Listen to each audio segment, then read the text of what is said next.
Спорт жаңалықтарына ойсақ, жамбылдық судьялар жарысты. Бұл жолы үкім емес, ұпай санады. Нақтырақ айтсақ, аймақта жыл сайынғы дәстүрге сай спартакиада өтіп, оған облыстың түкпір-түкпірінен келген сот қызметкерлері қатысты.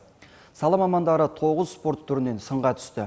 Әдетте даулы іске нүкте қоятын төрешілер бұл жолы жеңімпаздарды анықтап, әділдіктің спортта да салтанат құратынын көрсетті.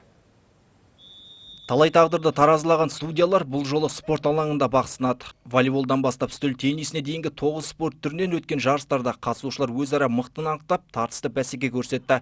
Спартакиаданың салтанатты ашылуына облыстың 10 ауданынан келген сот қызметкерлері қатысты. Алғаш болып сөз алған облыстық соттың төрағасы қатысушыларға сәттілік тілеп, жарыстың маңыздылығына тоқталды. Бүгінгі спартакиада достық пен сыйластықтың, салауатты өмір салтын насихаттаудың жарқын көрінісі болады деген сенімдемін.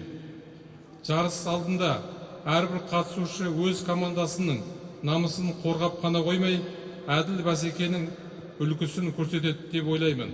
Қатысушылар барлық кезеңде жоғары дайындық деңгейін көрсетіп, жеңіс үшін аянып қалмады. Әсіресе волейбол мен шахмат бәсекелері ерекше тартысты өтті.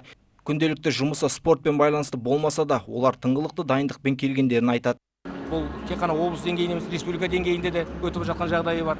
Әрине бұл спорт шараның басты мақсаты бұл судьялардың тек қана сот залында сот төрелігін жүзеге асырудан бөлек, бұл қоғамда да, жұмыста, спортқа да бейімділігін көрсету.